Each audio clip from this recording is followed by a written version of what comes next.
is for the coaches, the healers, the leaders, the magicians, the shamans, the performers, the musicians who are already paving a way to a new world.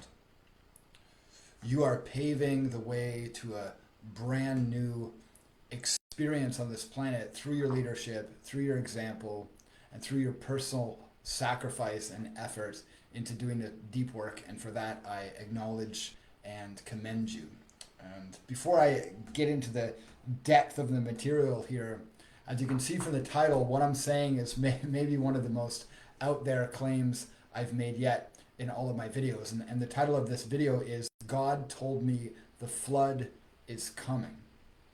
I'm not joking when I say what I'm saying here. And I recognize that putting myself out there in this way can lead to all sorts of criticism, ridicule, rejection, judgment, and I'm okay with that. And before I even get any further, I want to say that I encourage you to question everything that I'm sharing with you. Question everything that I'm going to share in this video. Question everything that I share in any videos or in any material I put out there. I want you to question me. I want you to question your leaders. I want you to question your government, your religious, and your education systems. And most importantly, I want you to question yourself, because I tell myself that the truth that you're seeking is only going to be found inside of you. I've got some notes here to make sure I stay on track. This might be a bit of a longer video. I'm recording it live so I can get it all out there, and then I'm going to have somebody edit it later on. So if you're watching it now live, or if you're watching the replay, you can come back later and watch it if it's too long for you at this time. So first of all, I want to say that I'm feeling nervous about this video. I'm feeling some sensations in my stomach, which I imagine to be like butterflies and tension and knots. And I'm not a religious person. I wouldn't consider myself a member of any particular religion. I follow different spiritual systems and spiritual teachers, and I've learned how to connect to what I call my higher power, my higher self, God, creator, or conscious universe. And I'll explain more about that as I go through this video. So I want to tell you some of the reasons why you might not believe what I'm saying. I want to share some of the reasons that you might choose to completely disregard this video. And the first reason is I spent time in the military when I was a teenager because my goal was to become a sniper. I wanted to become a high-level sharpshooter in the Canadian military, and I spent 3 years in the military training to be a Canadian soldier.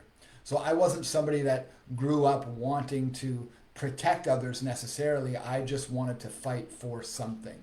So you might not believe me and what I'm sharing because I'm claiming that what I'm sharing is for the betterment of humanity, but you might question that. I also spent time in mixed martial arts. I fought in 21 professional mixed martial arts fights. I spent 8 years as a professional fighter. I was angry, aggressive, arrogant, prideful during that time. And I also practiced a lot of different plant medicine ceremonies. I've been through hundreds of plant medicine ceremonies.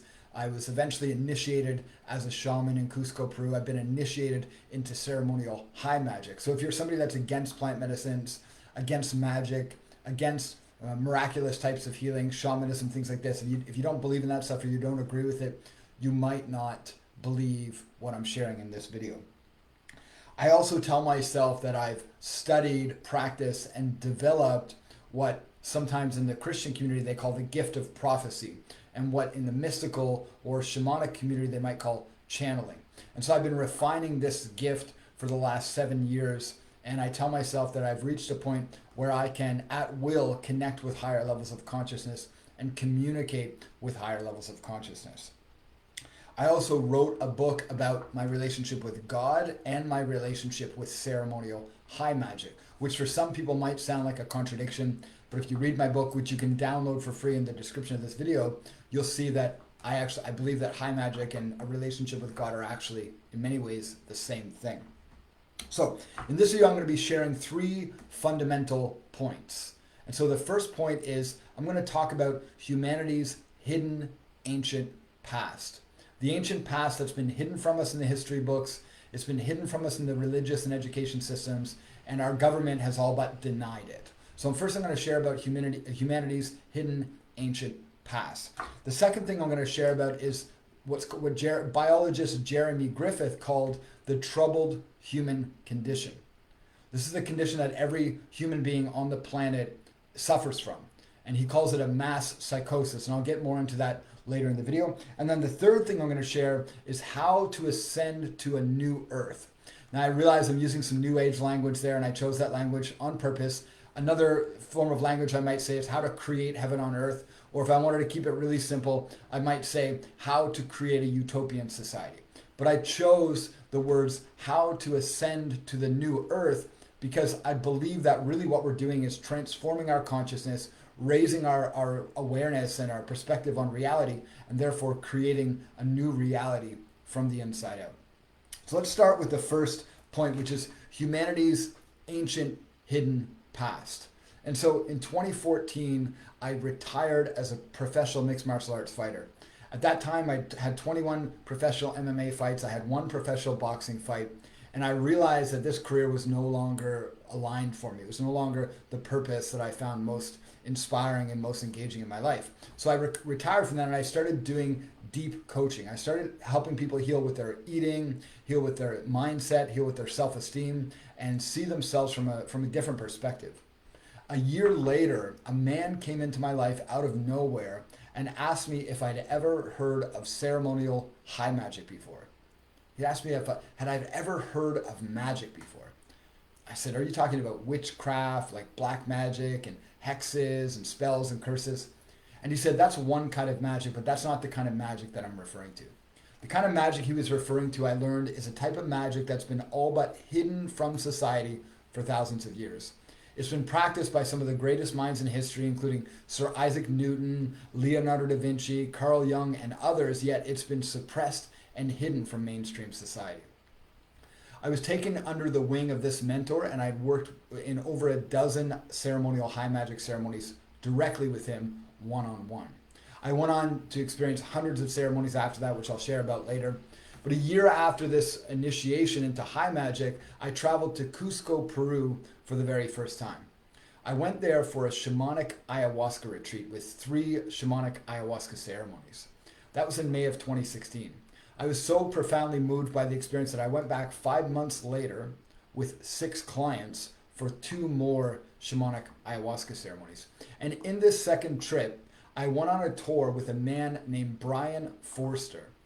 Brien has written 22 books on the subject of ancient human technology. And I don't have a link in the description of this video yet, but I'll add it later. Brien's written books about ancient human technology in places like the Pyramids of Giza, Machu Picchu in Peru, Göbekli Tepe in Turkey, Gudang Padang in Indonesia, and many of these other ancient sites in the world that are believed to be far older than we've been led to believe they are by history books and by the education system. In fact, Göbekli Tepe, discovered in Turkey just in the last, I think, 10 or 15 years, is dated to be more than 12,000 years old. That's a temple in Turkey. You can look that up. Göbekli is the first word, and then Tepe, T-E-P-E, is the second word. This temple is dated to be more than 12,000 years old. And then they have the Gudang Padang, the pyramid in Indonesia, which has been buried under a hill for thousands of years, dated at as old as 25,000 years old.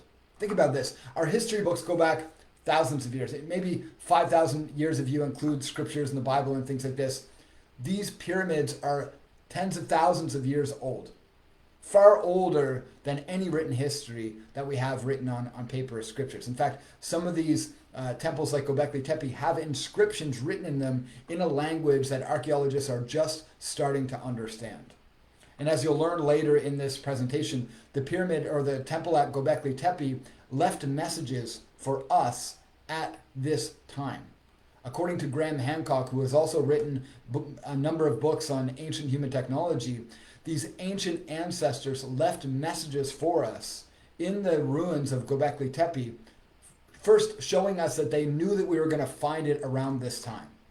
They knew that we were going to discover these ancient temples around this time. And the second thing they told us is what might happen if we don't change our ways. What might happen if we're not careful about how we treat this earth and how we treat each other. And so Brien Forster, as I mentioned earlier, has written 22 books on the subject of ancient human technology. And he led my group and I through a tour in Peru at Sacsayhuaman in 2016. Sacsayhuaman is an ancient fortress in Peru with some blocks as heavy as 300 tons. And they're from a rock quarry 45 kilometers away. Now, my mind's telling me 125 tons might be the highest recorded weight, but according to Brien, some of those rocks are as high as 300 tons. And the really amazing thing to me is that there are these big rocks that have other rocks that fit in above and around them, cut in unique ways, like jigsaw puzzle pieces with no mortar. And they've been standing for thousands of years. There's not a scientist on the planet today who can explain how these ancient sites were created. At least no scientist that's been accepted by mainstream science. No one's been able to openly explain how these ancient sites are created. Machu Picchu in Peru has similar construction, and there are many other places in Peru that have other similar construction as well, like Ollantaytambo, Pisaca, and some of the other sites, including different aspects right downtown Cusco, right in the main city. If you've been to Cusco and you've seen these sites, you know what I'm talking about. These rocks they're not just rocks either. They're made with crystal formed all throughout them. So they're kind of like big crystals creating these massive fortresses. So Brien Forster is curious about not only how they were built, but why they were built and what they were used for. Because some of these sites have different types of acoustics that run through them. So if you talk on one end, you can hear people on the other end. Some of them are built in such a way so that if there's an earthquake, the rocks don't tumble over, they just dance in place, and then eventually they settle back in where they were. And there's no mortar, no connection between them keeping the rocks stuck together. So Brien wrote a book called Aftershock, the ancient cataclysm that erased human history. So again, I'll add that link later on in the video, or you can look it up on Google. The book's called Aftershock, the ancient cataclysm that erased human history. And in this book, Brien talks about a great flood that happened around 11,500 years ago. According to Brien's research, working with cultures all over the world and archaeologists and scientists, Brien discovered that there was unquestionably a flood around 11,500 years ago that flooded all or most of the world. Now, there are flood myths in every culture all throughout the world. I started to write them down for this video, but there was just too many to write down. If you look up the Great Flood or flood myth on Google, you'll find literally cultures all over the world, ranging from the Hopis to the Mi'kmaq to the Inca to the Aztecs to the Mayans to African cultures, Asian cultures, all sorts of cultures all over the world that share this idea that there was a flood in ancient times. What I find particularly interesting is some of the other constructions Brien found, like under the pyramids of Giza, how there are underground cities that may have housed thousands of people that we have no idea how they were built or why they were built to this day. There are ancient cities, underground cities in places like Turkey, places like Peru, places like Egypt. We have no idea how they were built. We have no idea why they were built. We also know that there are ancient retreat centers, ancient temples on the tops of mountains like Machu Picchu. We're not sure how they were built. We're not sure why they were built. It's my theory that during this flood in ancient times, the wisest of the people had an idea that this flood was coming, and they created these underground cities, and they created these retreat centers on the tops of mountains so that they could survive the flood. Now, according to Brien's research, the flood may have lasted as little as 3 months. It might not have lasted much longer than that. Human beings can survive harsh conditions for 3 months. We can survive in underground cities and on tops of mountains, especially if we have the right technology. Now, the challenging thing is after this flood, apparently an ice age showed up as well. And then we have an ice age for about 1,000 years. So again, these people that survived would have survived in the most harshest, hellish conditions to be able to continue humanity as we know it to this day. Now, it might sound way out there, like how do these people survive underground? Well, according to people like Dr. Stephen Greer and even Nikola Tesla, which I'll talk about later in the video, we've had the technology for unlimited free energy, not just for hundreds of years, but maybe thousands of years.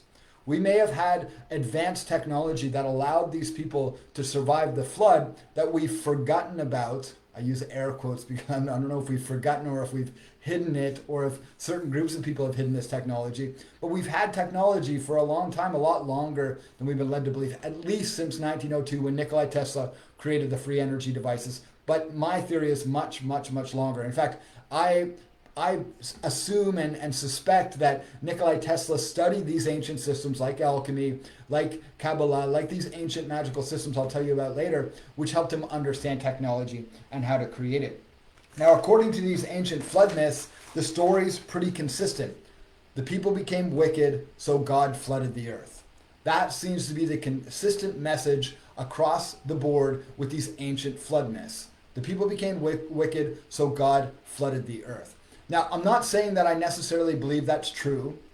I'm not saying that. But what I am saying is there may be some psychological, scientific evidence to support the idea that we as a collective society, one, can influence one another to raise or lower our consciousness, and two, we can influence nature as well through our thoughts, words, and actions. So quantum science has been suggesting this idea for over 100 years.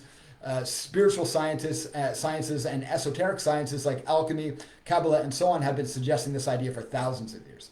So it's not a new idea that we can impact reality through our thoughts, words, and actions.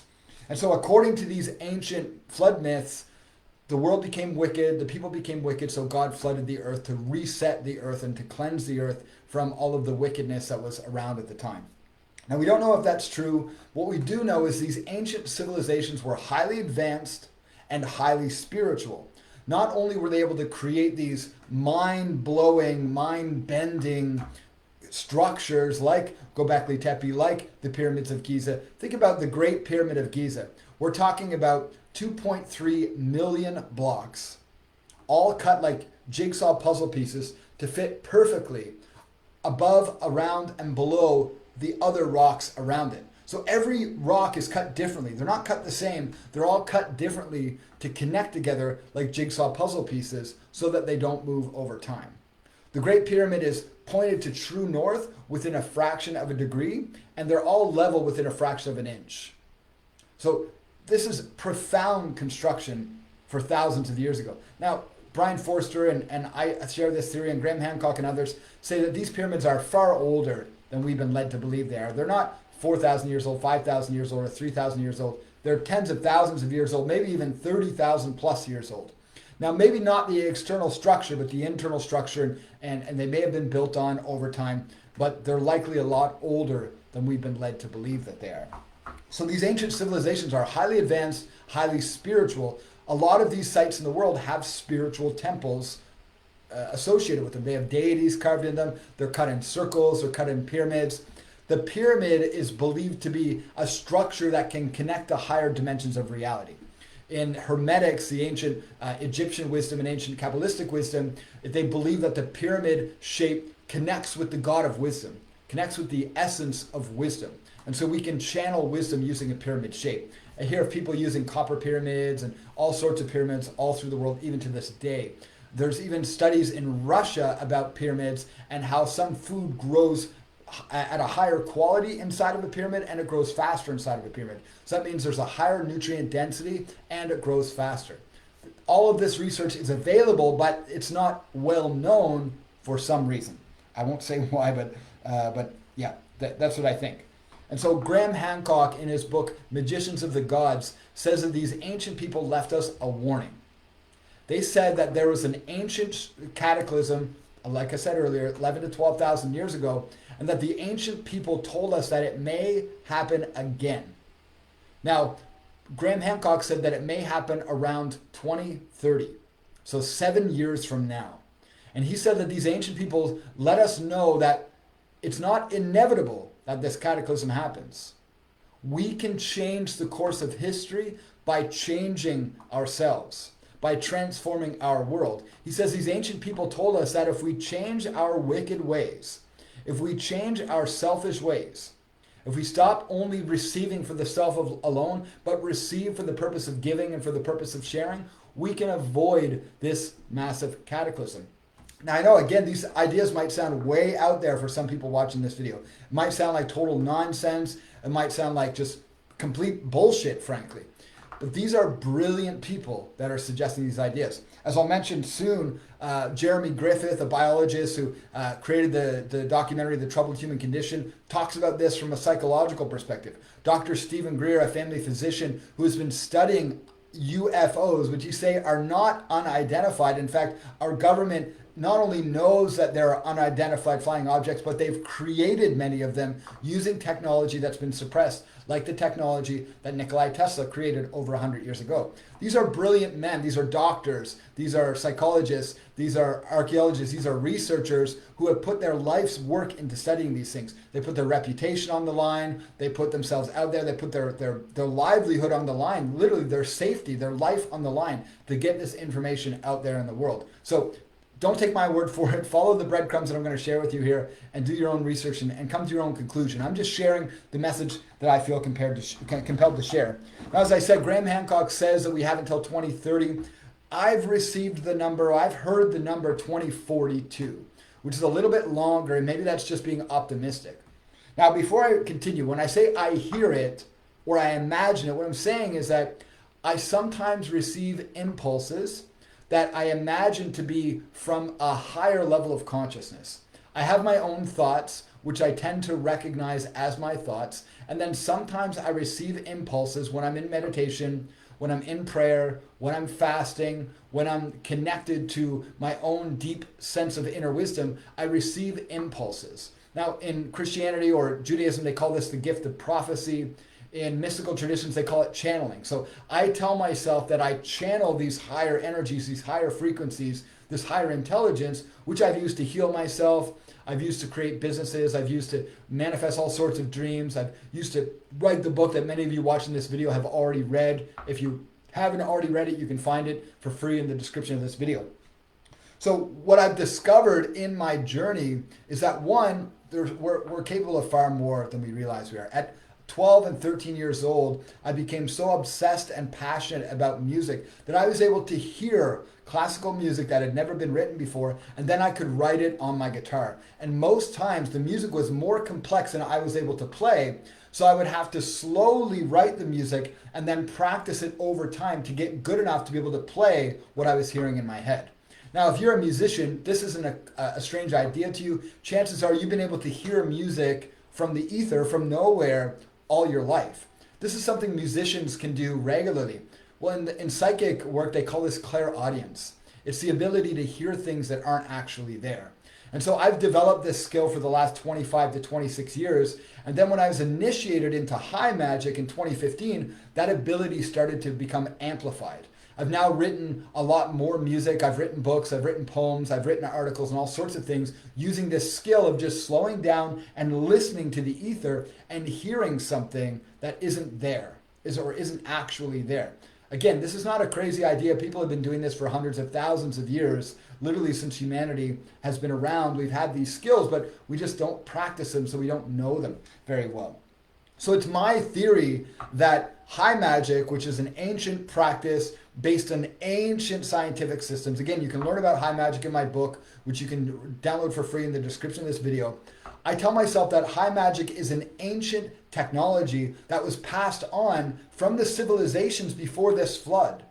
Because when we look at these ancient civilizations, like the Incas, like the Mayans, like the Aztecs and beyond, what Graham Hancock and Brien Forster allude to being the Atlantis civilization, or there are other names for this civilization, this ancient civilization that existed before the Great Flood, they had all sorts of technology, not only to create the structures that they had, but they had running water and they had irrigation systems and they had this spiritual technology. They had special ceremonial temples built, special circles built, special pyramids built using geometrical signs, which is what magic is based on. So if you practice magic, maybe you're new to it or maybe you've been doing it for a long time, you'll eventually discover that the core teaching in magic is geometry and psychology. The core teaching in any magic system I've studied, whether it's Kabbalah, alchemy, Wicca, shamanism, other forms of ceremonial magic, it's all based on geometrical shapes and lines, as well as psychological archetypes. So it's based in our logical part of our mind, using the geometry and the science of it all, the shapes, and it's based on the imaginative or creative part of the mind, using psychological archetypes. So when I combine these two forces together, the logical reasoning part of my mind, using geometry and shapes and science and letters and numbers, with the creative part of my mind, using psychological archetypes or characters or mythological figures, then my brain finds synchronization and I'm able to access higher states of consciousness. At least that's the theory. And so I've been through more than 500 shamanic high magic ceremonies. I've been through ceremonies in Canada, the United States, Costa Rica, Mexico, Peru, and I've done so many of these ceremonies that I've lost count. I've worked with some extraordinary healers and shamans and magicians to learn different techniques and different ways of connecting with and channeling this higher power. And in that time, a lot of those ceremonies weren't just plant medicines either. We're talking fasting and cleanses and silent meditation retreats and all sorts of different practices that have connected me with this inner voice. And in that time, I discovered an ancient self-healing system based in the ancient Hebrew and Egyptian systems that helped me understand that, one, I'm not just human. I'm far more powerful than I've been led to believe. Two, there's no being in the world other than God, creator, or conscious universe that has greater power than me. I have one master and many brothers and sisters. All of the greats in history, whether it's the Buddha, Moses, Jesus, Paramahansa Yogananda, etc., all of these beings had superpowers, no questions, but they didn't have anything more than I have. I come with my own set of superpowers and miraculous abilities, as we all do. We all have these abilities.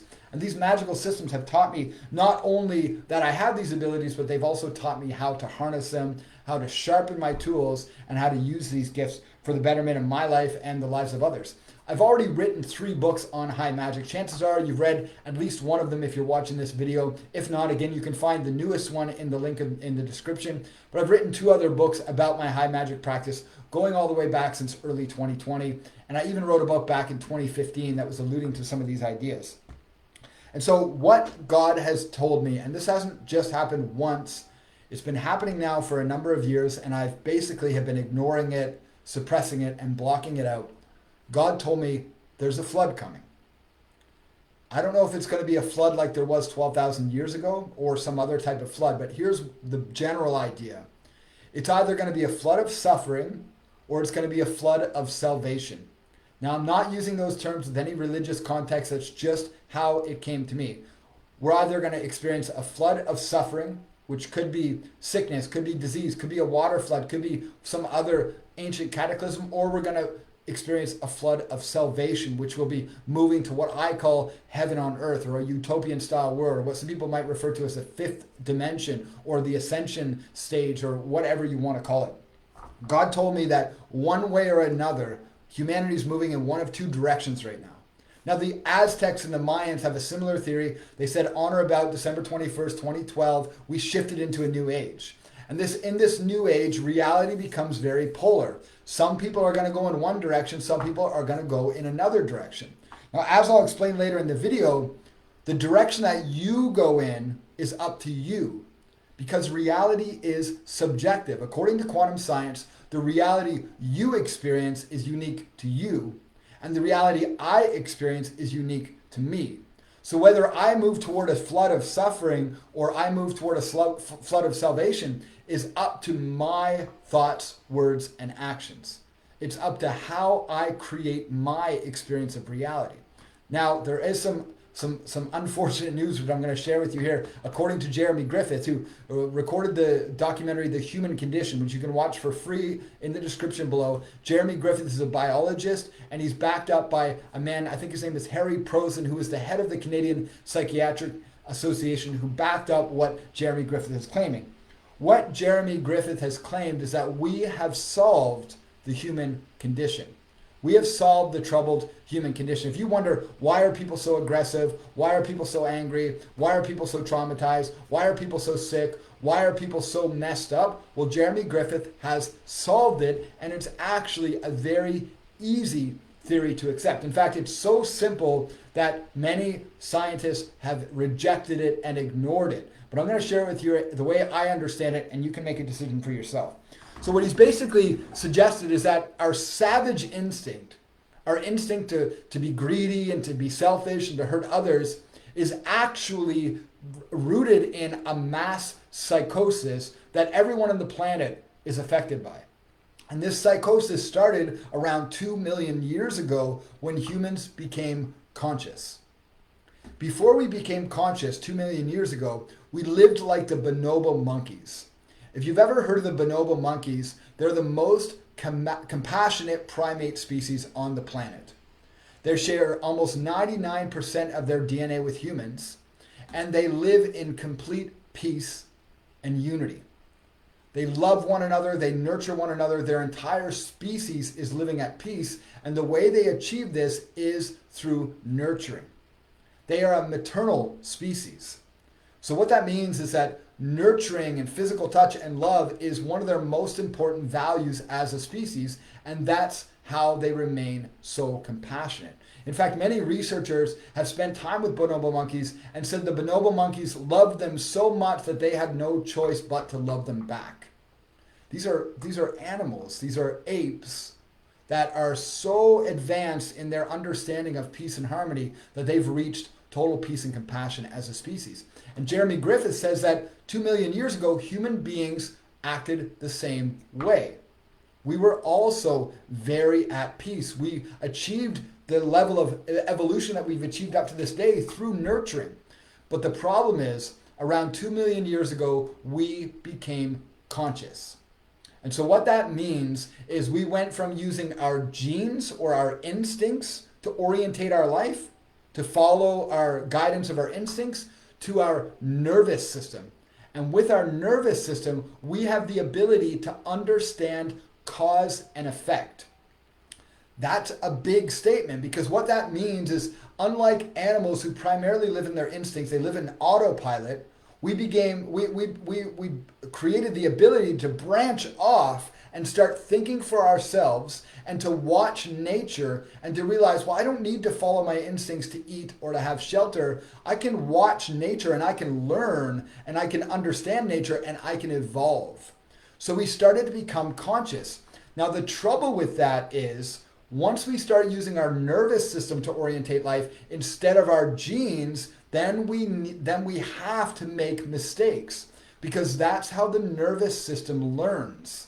The nervous system can only learn through mistakes. Now, depending on how intense the mistake is, we might even call it a trauma, or what I like to call a highly stimulating event. So what that means is that 2 million years ago, we went from being unconscious, living on autopilot, to being conscious, and that consciousness led to suffering because we needed to experience suffering so that we could learn. And so we went out into the world and started experiencing all sorts of suffering so that we could understand cause and effect, which is something the animals don't understand. And as a result, we slipped into a mass state of psychosis. And so the state of our planet right now is not because there are evil elites running the world or because there are dark forces or any of that. Those things might exist as a manifestation of the psychosis, but the psychosis is the core problem. I'm just kind of pausing that and check my notes and let you kind of let that sink in for a minute. So again, what I'm saying here is that 2 million years ago, we went from being like the bonobo monkeys, a highly compassionate species living in a heavenly realm, to becoming conscious and using our nervous system to find our way through life instead of using our instincts and our genes. And as a result, we started to become traumatized, which put us in a state of psychosis, which we've been living in for 2 million years. Now, I'm not saying that humanity hasn't evolved beyond that psychosis. In fact, there are times in our history, Jeremy Griffith theorizes, that we did rise out of this psychosis. Some of our ancient ancestors were very peaceful, very compassionate. In fact, it's my theory that a lot of these ancient civilizations that we see ruins of all over the earth likely achieved some levels of unity and oneness and this similar level of consciousness. There's a story in Kabbalah that says that when the consciousness of humanity reaches a certain point, a certain low point, the angel of darkness is given reign over everyone, including even the righteous. So let me say that again. When the consciousness of humanity reaches a low enough point, the angel of darkness is giving reign over all of humanity, including even the righteous. Now, Jeremy Griffith explains this as terminal psychosis. He says that when this consciousness or the level of psychosis in humanity reaches a low enough point, everyone will be affected by it. Everyone will be affected by it. So there are lots of different scientific theories that support this idea. First one is quantum entanglement, the very basic quantum science experiment that teaches that we're all connected to everyone and everything. The 100th monkey effect was a controversial Japanese study where a Japanese researcher was watching monkeys on an island. He noticed that one monkey started washing sweet potatoes before she ate them because it made them taste better. After a while, other monkeys in the island started adopting the same behavior. At a certain point, monkeys on other islands who are in no way connected to the monkeys in the first island started doing it too, which suggested that at a certain number, a species can take on the behavior of other members of the species without having any physical contact. Once a certain threshold is reached, then the entire species is affected by the beliefs and the behavior of that collective consciousness. So this can be a good thing or a bad thing for us. And I'll explain the good part later, the good news at the end of this video. But the bad news is if enough of us go down, we're all going down, brothers and sisters. We're all going down. If enough of us reach this state of terminal psychosis, the entire civilization is going to go under. We're going to be living in a hellish reality that we can't even begin to imagine, where we're fighting for survival all of the time, and where people have no compassion, no empathy, because they've just been so traumatized. They're in it's like a zombie state of consciousness. And again, you can look this up for yourself, study the documentary that I mentioned below. So again, we became conscious 2 million years ago. Part of that evolution means that we start using our nervous system instead of our genes to orientate and to understand reality. And with that comes trauma, and with that comes psychosis. But we can heal. The way we reached that state of consciousness in the first place 2 million years ago, according to Jeremy Griffith, is through nurturing. We nurtured one another. That's how we got to that point. That's how we reached that new level of consciousness. And so the way that we're going to heal this psychosis is also through nurturing. We're going to achieve it through nurturing ourselves and nurturing one another. And I'll explain more of that in a little while. So what Jeremy Griffith essentially says is that our society at its peak potential is a maternal society. It's a society that is based in nurturing, based in connection, based in love, which are very feminine qualities. So when some people say the future is feminine, the future world is going to be run by the feminine, to a point, I agree that this is true. I don't necessarily mean that only women are going to run the world or only men are going to run the world. I think it's going to be a collective effort. I think it's going to be a team effort. Both sides are equally valuable and equally necessary, but we will be primarily a maternal society, which means that we're going to live in alignment with nature. We're going to take care of nature. We're going to take care of animals. We're going to take care of insects. We're going to take care of our environment. It means that we're going to take care of ourselves. We're going to live healthy lives. We're going to love ourselves, and we're going to take care of one another and our children and our brothers and sisters, even the people we don't know. I'll explain more about that in a little while. So there's a Kabbalistic story I want to share with you because this story really makes my heart warm. And the story goes like this. A long time ago, we lived in heaven with God, and it was perfect. Everything was perfect. Nothing could be made better about this world. There was no sickness, there was no death, there was no suffering. We lived one with our Creator in heavenly bliss, in community, in oneness with all other beings. One day, God gave us a piece of cake, and it was the most wonderful piece of cake we'd ever had. Every bite was like orgasmic bliss. It was such a wonderful experience. And then we had this idea. We said, God, we want you to make this cake even better. And God said, how can I make this cake better for you?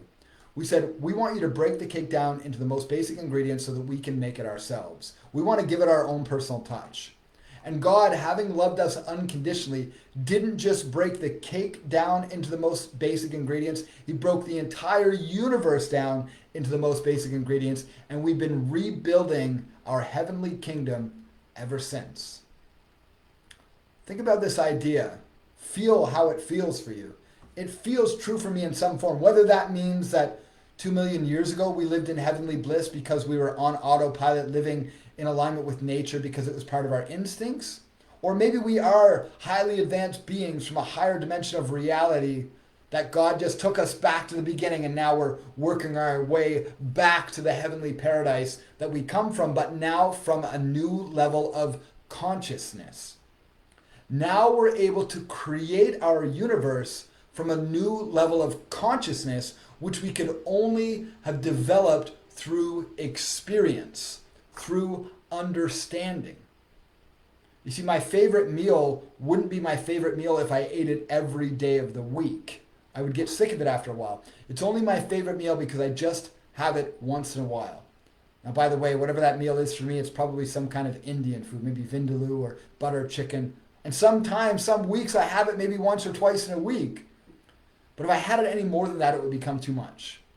Similarly, this idea that we are higher dimensional beings, that we're superhuman beings, that we're angelic beings, that we're Christ-like beings, that we're Buddha-like beings, whatever you want to call it.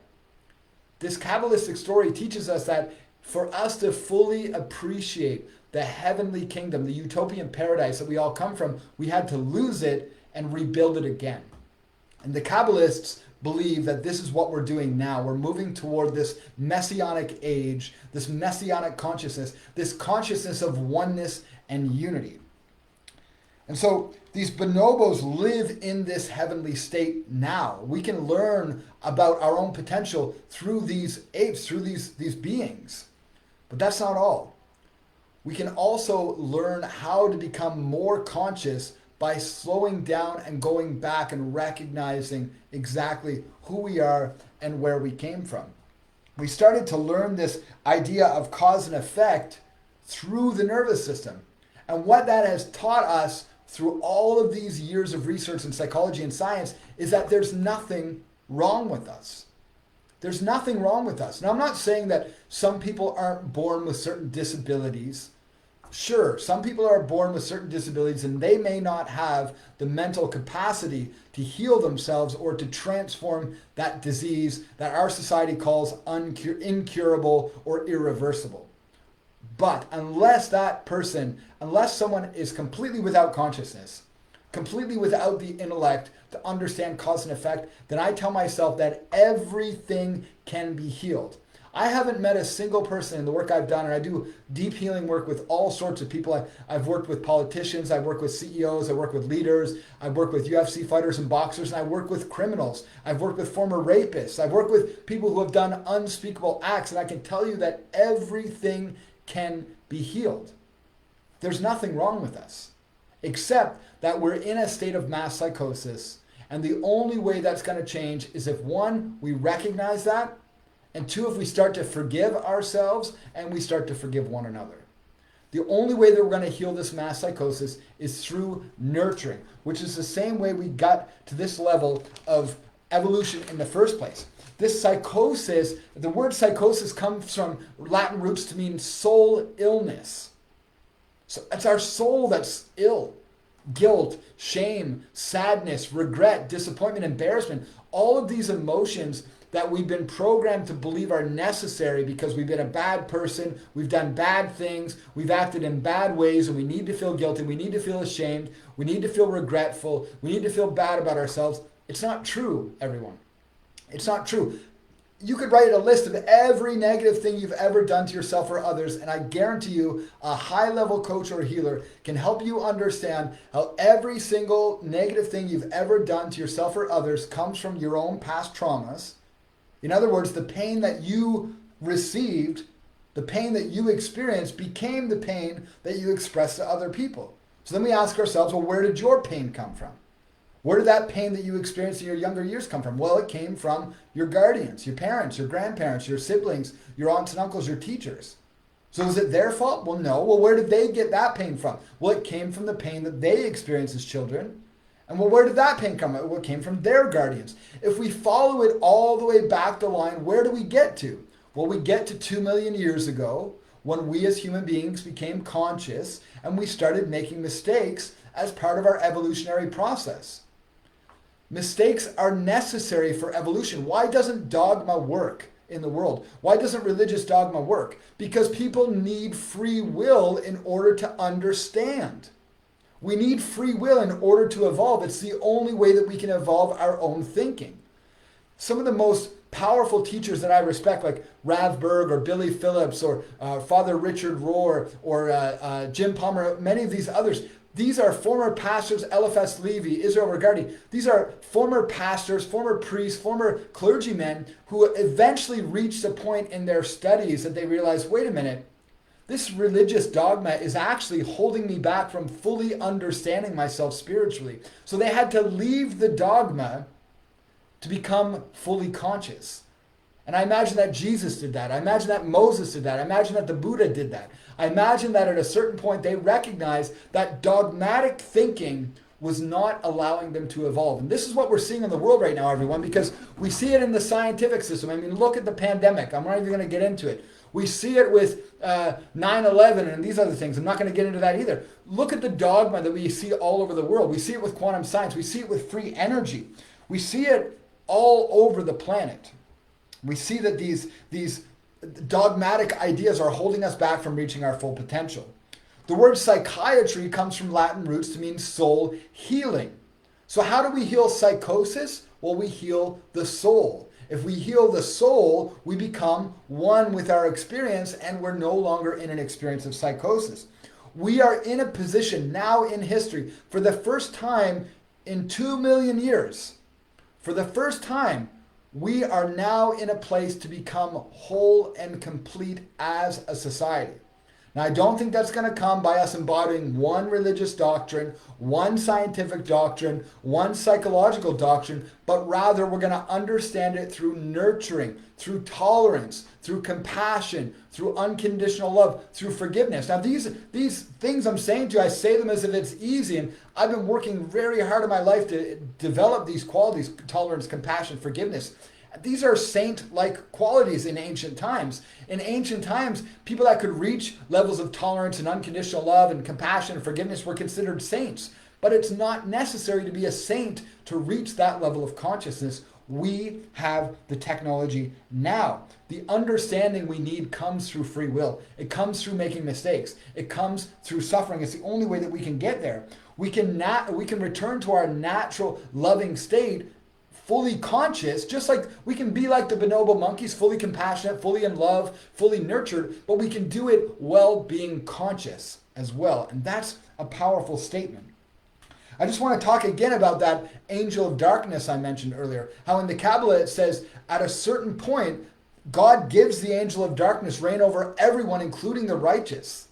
So if we all fall, if we fall together. But if we rise together too. And here's the most exciting part of this entire presentation for me. This is where things are going to start to shift. So in this third section, how to ascend to a new world, I want to talk to you about a couple of forms of technology that I'm particularly passionate about. The first one is a philosophical idea by a man named Steve Pavlina. Now, I don't think he made up this idea, but he definitely popularized it. And it's the concept of subjective reality versus objective reality. In an objective reality, you and I are living in the same reality. You're at your home or wherever you are watching this video. I'm in your reality having this conversation with you. I'm over here where I'm at, you're over there where you're at, and we're experiencing the same reality together. We're two people on the same planet, the same universe, in the same experience of existence. Subjective reality is a little different on the other hand. In a subjective reality, you're experiencing your experience of reality, and I'm experiencing my experience of reality. You can imagine it sort of like being a dreamer within a dream. If you were dreaming right now and you suddenly woke up, you would realize that Ricky Goodall wasn't really in your dream. I wasn't in your head. I was just a character in your dream that you were creating or manifesting for the experience of the dream. You're both the character in the dream, you're the observer in the dream, and you're the creator of the dream at the same time. You're also the source of the dream. That's subjective reality. Another way to imagine it is imagine that you're playing a video game right now.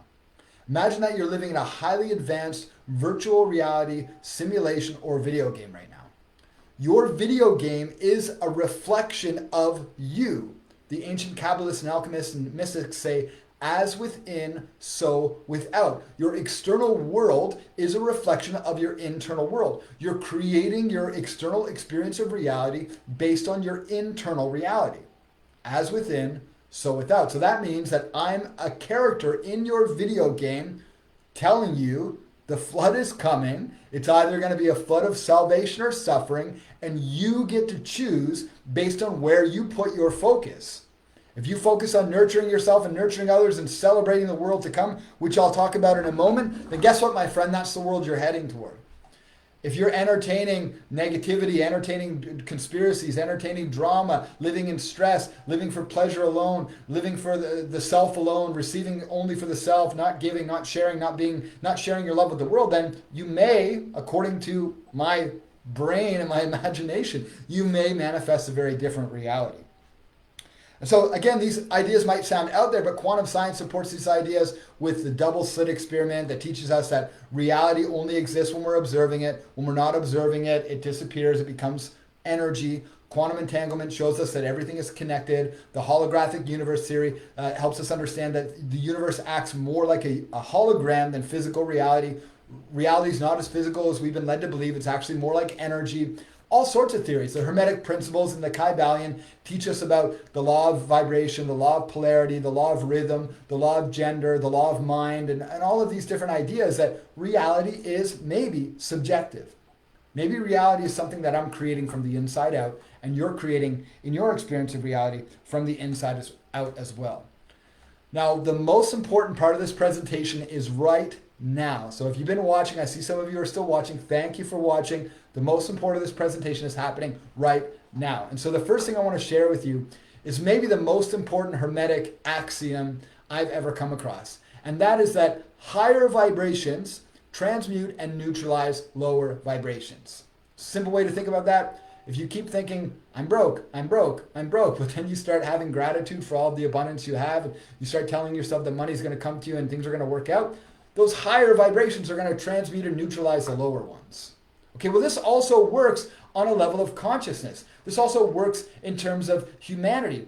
David R. Hawkins is a spiritual leader who wrote a book about the levels of consciousness that we all ascend to and reach as human beings. And what he basically states, I'm not going to go into the depths of it here, what he basically states, though, is as we raise our consciousness, we neutralize the negativity of exponentially more people than just us alone. So in other words, one person living at enlightenment, the level of unity and oneness and unconditional love and their pure spirit, and they're just living one with everything, that one person, according to David R. Hawkins, can neutralize the negativity of, I think he said, up to 90 million people.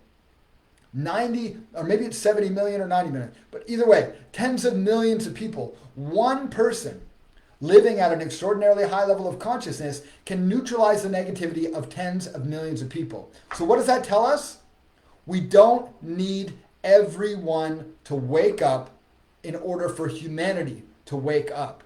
The 100th monkey effect teaches this as well. We don't need the entire species to agree with a mindset or a belief system in order for the entire species to be impacted by it.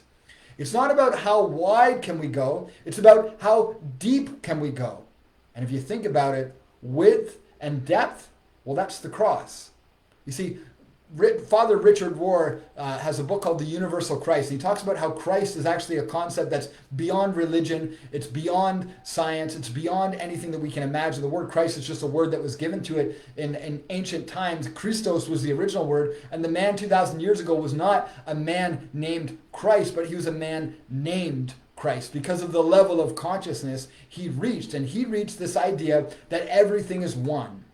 Everything is unity, everything is oneness, and that is, according to Father Richard Rohr, the Christos. And so the cross can be imagined as this way of experiencing wholeness. So first we climb, and we try to reach this extraordinarily high level of consciousness, but then we recognize that the work is not actually in how high we climb, it's in the impact we create in those around us. But it's not about infinite impact. We don't need to impact millions of people to change the world. We just need to deeply impact enough people to make the change. So again, here's how that cross works. Imagine the middle point here. We raise our consciousness, we expand into our community, and we work deeply by creating deep connections with others and deep connections with ourselves.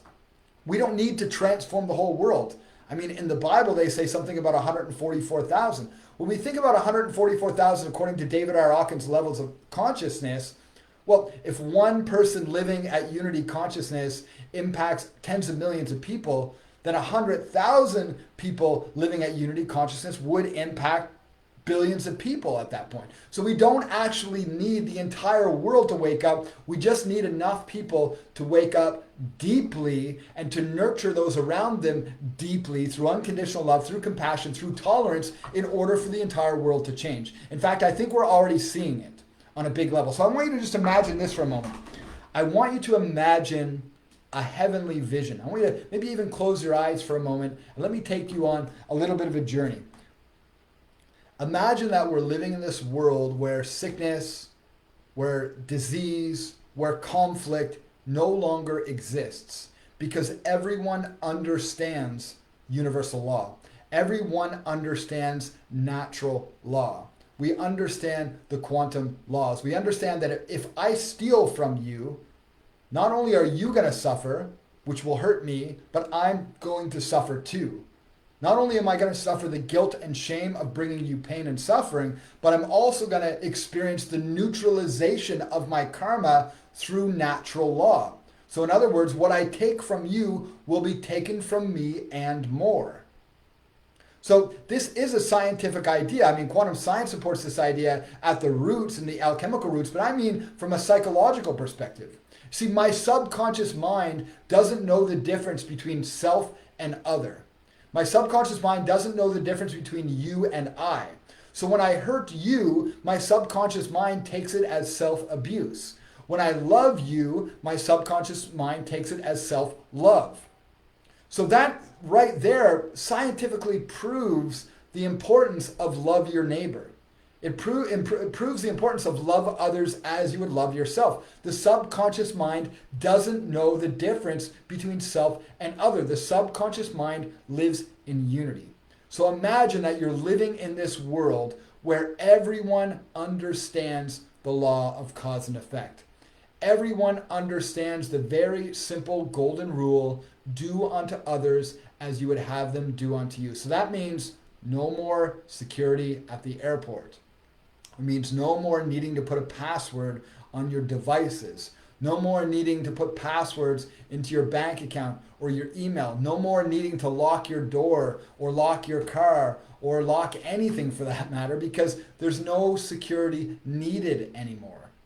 Think about how much more time you would have in your life if there was no more security needed. Think of how much more flowy your life would be when you could just walk onto the airplane.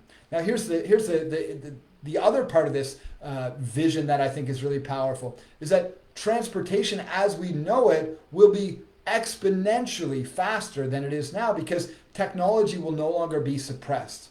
The technology that Nikola Tesla discovered in 1902 of free energy and gravity propulsion and these other technologies that he went on to inspire through his work that are being apparently, according to Dr. Stephen Greer in his documentary, The Last Century and How to Reclaim It, which you can learn about in the description below. According to Dr. Stephen Greer, we've already solved the energy crisis.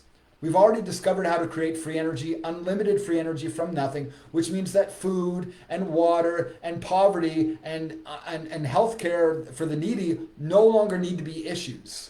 We've already solved these fucking problems over 100 years ago. They've just been suppressed because the consciousness of our society is still in greed and selfishness at that level.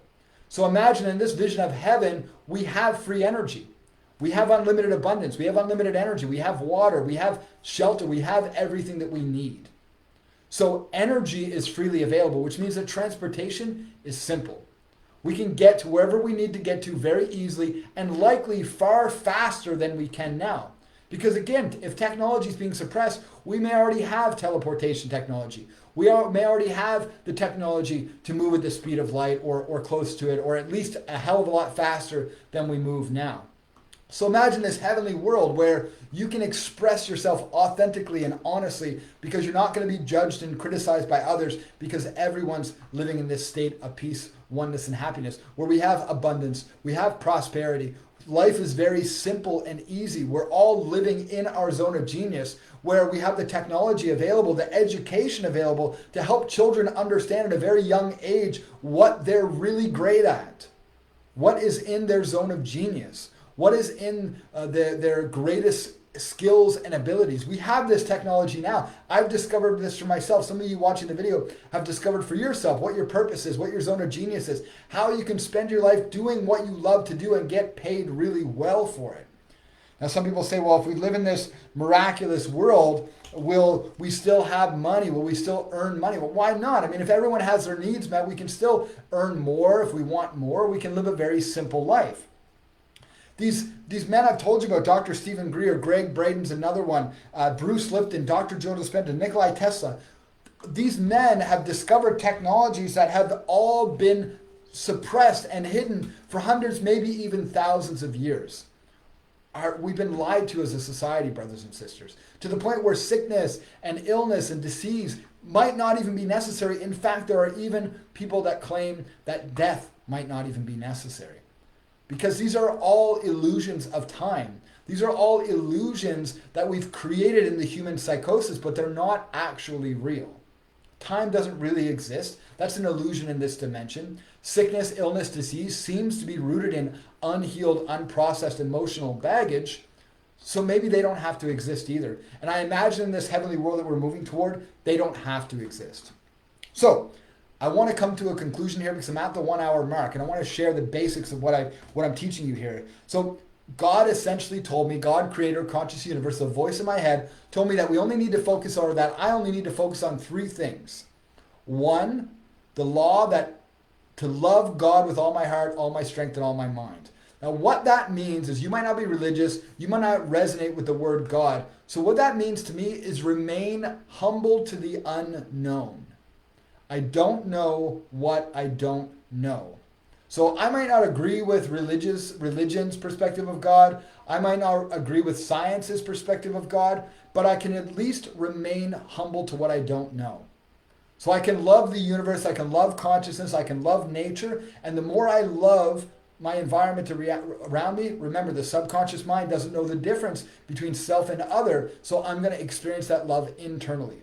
Love God with all my heart. If you don't know what God is, if you don't have a relationship with God, it seems, according to science, again, that there's a part of our nervous system that is reserved for that relationship.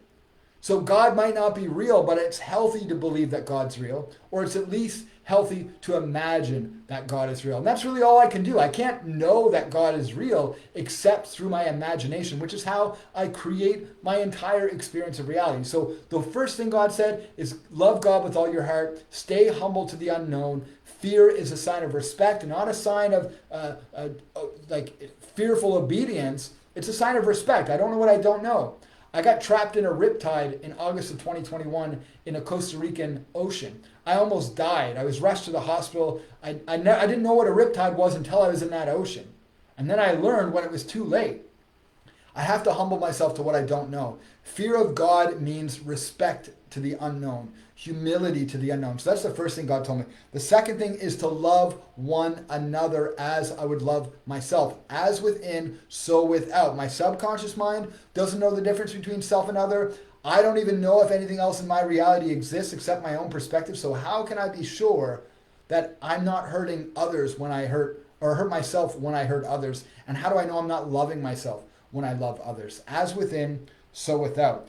To give is to receive, and to receive is to give. So if I stay in this nurturing cycle, then nature will reward me. And then the third thing God said is find your calling. Learn to listen to that inner voice that's guiding you to your next steps in life. Learn what is in your zone of genius. Learn how you are meant to contribute to this universe. Learn what your unique talents and gifts are, because when we think about a jigsaw puzzle piece or jigsaw puzzle, which piece is less important than the others? None. They're all equally important. And so I tell myself that this heavenly world that we're moving toward, this world of salvation and peace and oneness and unity, and where all religions are embodied as one truth, and where oneness is all that we know, that's going to require us all to discover how we fit into that bigger puzzle. Or at least enough of us, as I said earlier. Enough of us are going to have to discover our unique purpose, our unique contribution to the world, and share that contribution with others, which we can discover by listening deep to our inner wisdom, following our inner calling. So again, these three things God said is love God with all your heart, love your neighbor as you love yourself, and find your contribution, find your unique calling, because it will lead to happiness and abundance beyond your wildest dreams. If you do what you love to do, this is what God told me, if you do what you love to do, you will live in a heavenly world in every moment. Every moment will become bliss. Okay, so last thing I want to share with you is there are 5 practices that I've discovered in all the spiritual systems that I've studied that make a powerful relationship with my higher self, with myself, and help create the world that I love and that a universe that I truly desire. And those 5 practices are prayer, meditation, confession, service, and sacrifice. I believe that this is how we are creating a heavenly world, these 5 practices. So prayer is prayer to your higher power. Could be your inner wisdom, could be your intuition, could be God, could be creator, could be conscious universe, could be nature. It's up to you. Prayer works. It's scientifically proven to work. The next thing is meditation. Meditation can be as simple as closing my eyes and being still, listening to my breath. That's it. It doesn't have to be more complicated than that. Prayer, again, also scientifically proven to work. Shamans I respect say prayer is talking to God, meditation is listening to God. The third thing, confession. Share your deep, dark secrets. Share the things you're ashamed of. Share the things you feel guilty for. Make amends, apologize, ask for forgiveness, express your truth. Brad Blanton, author of Radical Honesty, founder of Radical Honesty, PhD, says, we all lie like hell and it's killing us. Express your truth. No matter what you've done before, confess it, you will heal, your world will transform, I promise you. Number 4, service. It goes back to finding your calling. Figure out how you can be of service in the world. The whole core of Kabbalah, the ancient Hebrew system, is to learn how to receive, not for the self alone, but learn how to receive for the purpose of sharing with others. So learn how to serve, learn how to be of service. And then finally, number 5, sacrifice. This can mean practicing intermittent fasting. This can mean going on a 40-day fast. It could mean quitting smoking. It could mean no longer cursing. It could mean giving away things that you really care about. It could mean donating. Learn the power of sacrifice. I sacrifice the first part of most mornings with meditation and prayer and visualization and connecting with this higher part of myself. I would much rather be doing many other things most of the time, but when I sacrifice this time for myself, everything changes. So again, those 5 practices, prayer, meditation, confession, service, sacrifice. These 5 practices will take you to your own heavenly world so that you can create a heavenly world for the rest of us at the same time. Thank you very much for watching, everyone. We've gone on a journey in this video. I want to remind you that there's a link below to my book, The Way of the Garden. You can download it for free. There's a PDF version that you can download by putting your name and your email address in. I'll send it to you right away. Below that is a link to the book on Amazon, the paperback book. There's also going to be a link in the description of this video for the Waymakers Network for extraordinary leaders and miraculous healers who are paving the way to heaven on earth. That's a free Facebook group you can access in the description below. And there are also some other links to Jeremy Griffith's documentary, The Human Condition, Dr. Stephen Greer's documentary, The Last Century and How to Reclaim It, and some of Brien Forster's books like Aftershock, The Ancient Cataclysm That Erased Human History. Thanks for watching, everyone. Thanks for all of you who have watched the video live. Please let me know in the comment section, how did this video land for you? Would you like to hear more? And what is your theory? Are we moving towards suffering or are we moving toward salvation? Thanks for watching, everyone. I'll see you soon.